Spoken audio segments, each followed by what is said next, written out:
Hello! For our sentence surgeon this week, it's from the book 14 Cows for America. And I picked a really simple sentence this week because last week we had such a long one. If you guys remember, every time I start my sentence surgeon, I always look at the punctuation at the end of the sentence first. And we have a period, which means it's either going to be just a normal statement where it's declaring something, or it's going to be a command, which is an imperative. So we'll read our sentence. It says, "It has burned a hole in his heart." Okay, that's not commanding anybody to do something. It's not being bossy. So we are going to call this just a normal sentence, which is a declarative sentence. Sentence structure. We'll wait until the end to look at that in a second.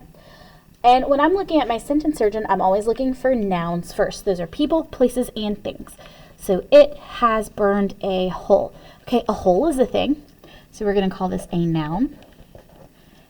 In his heart. A heart is also a thing. So we are also going to call that a noun. All right, now I'm going to search for things that are action words, things that create action in the sentence. So it has burned.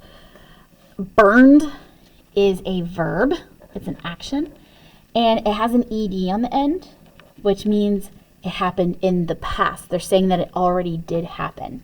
So we're going to call that a past tense verb.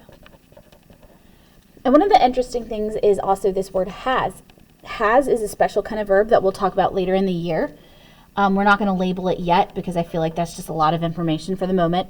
But has is connected to the burning. So has burned, they're both verbs. So have burned. A hole in his heart.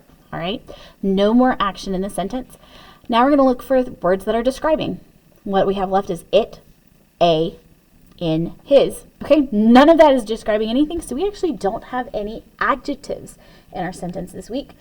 But we do have this word it and his that are replacing the names for specific actions or people. So his is referring to the main character in the book. Instead of saying his name again, it's just saying his. It is talking about a certain event, and instead of renaming the whole event again, it's replacing it with it. So these words that replace nouns and the names of nouns are called pronouns. So we're going to write pronoun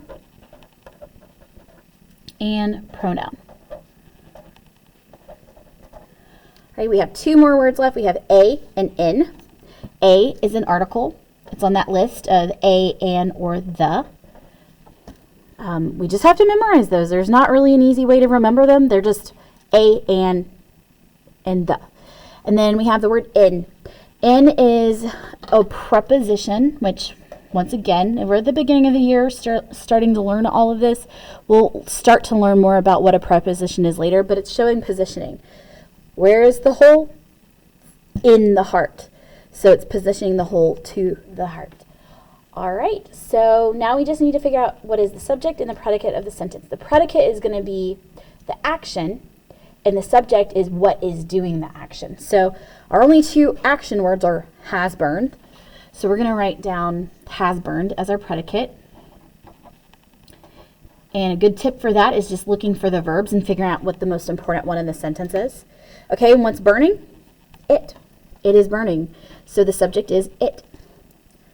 All right, this sentence this week, I intentionally picked it because it wasn't complicated, it wasn't compound, it wasn't complex. It is just a simple, short sentence because we all needed that. So have a great day.